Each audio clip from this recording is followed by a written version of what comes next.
Shabbat Shalom.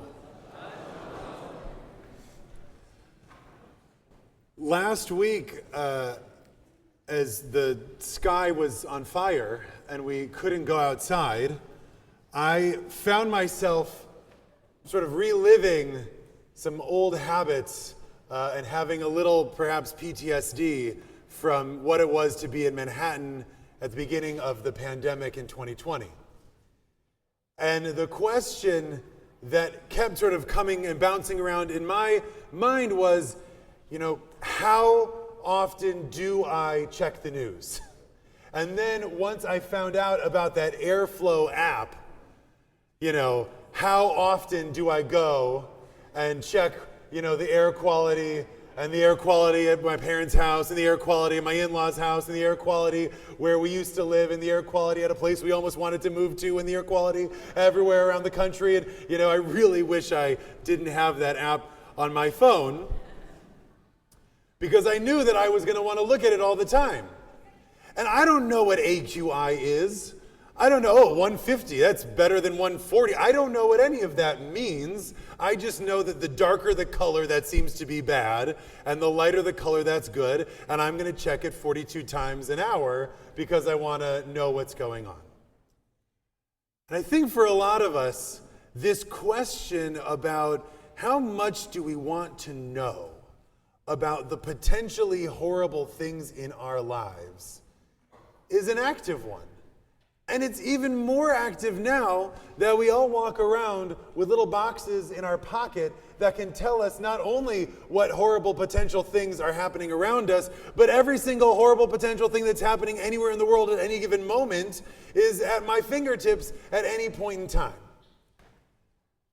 And the potential to engage in what the kids today call doom scrolling, it's the hippest I get, is real, because it's a flood of knowledge that comes at us that tells us, now there's something good about being informed, of course, and at the same time it can be paralyzing.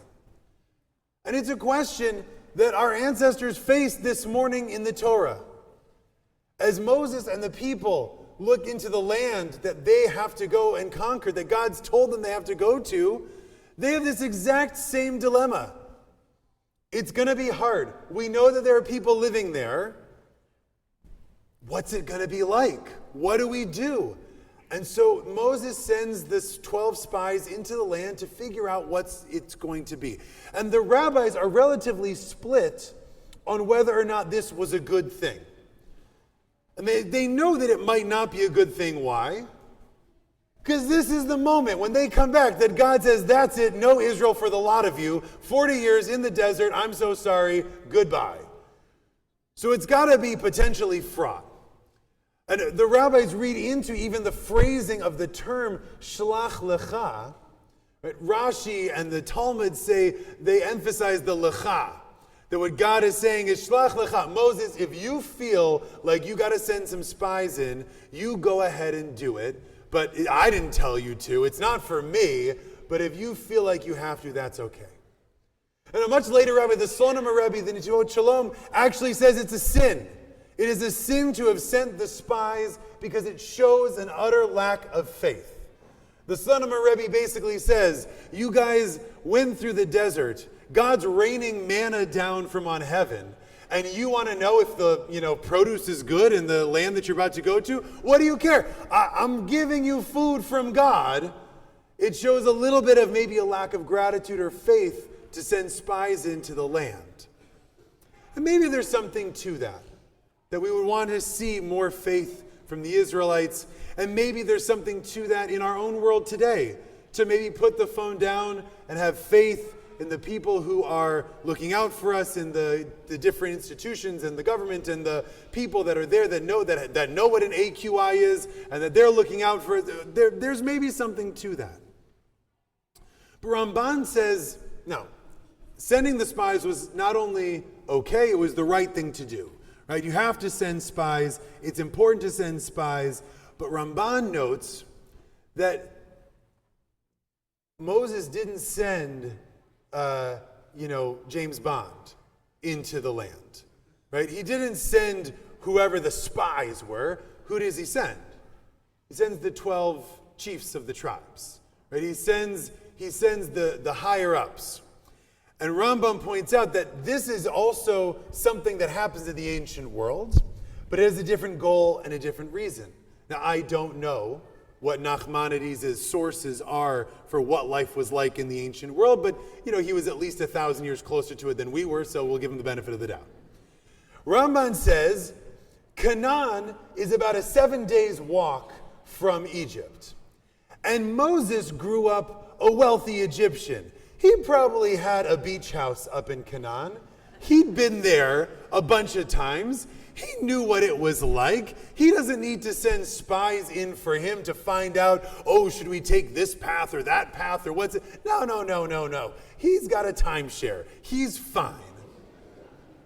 But the Israelites were slaves. The Israelites, they don't know anything about the land. They're the ones who have a lack of information, and they're scared. And so he sends the 12, not spies, but the 12 leaders in so that they can come back and get the rest of the people pumped up for how great the land of Israel is going to be. Their job was to come back and say, guys, it's amazing. Chalav udvash, the milk and honey is flowing. I can't wait. It's going to be wonderful.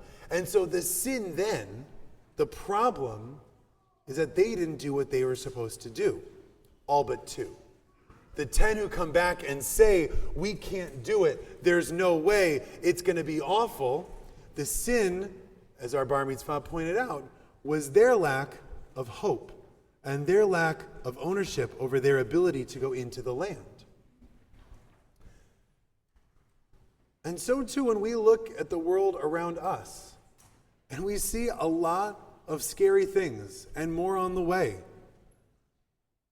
The question isn't how much do we want to know or how much should we know or how often do I pick up my phone or not pick up my phone or look at the app or not look at the app.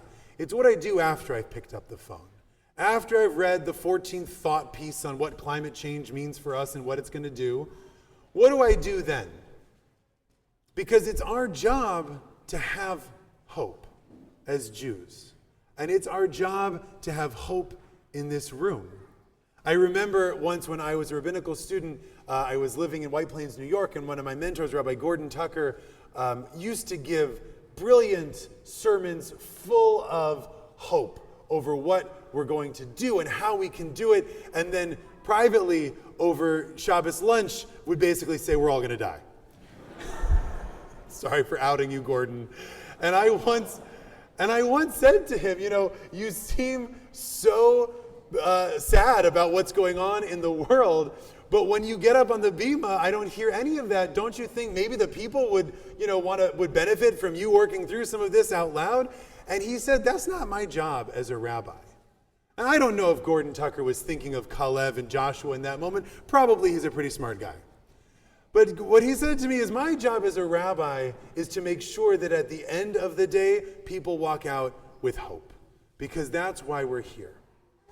And so, friends, as we come to basically this week, the end of my first year here, I remember that I began the first sermon saying that I wanted to go deeper with everyone here relationally, to get to know people, to get to know people's names, to get to know who you are, and hopefully we've done that, and if not, my door is still open and the scotch is still there, or the coffee, or whatever you want. Let's keep going. But in the next year, I think as a community, we need to go deeper into these conversations about what's going on in the world around us. Because there's a lot that's happening, and it's important, and we should be a place that is open and honest and discusses and talks about it, always with an eye for hope and what we can do. Because as the rabbis debate, what's better, study or action, this is a famous one, means I've read it once or twice. But this is a famous debate about study versus action. Is it better to learn things? Is it better to do things? And the rabbis, of course, say, what's the answer? Study. Yeah, of course. Learning more is always better, but only, say the rabbis, because it leads to action. And so we should be a community that is informed, a community that talks, a community that engages in discussions, and then a community that acts.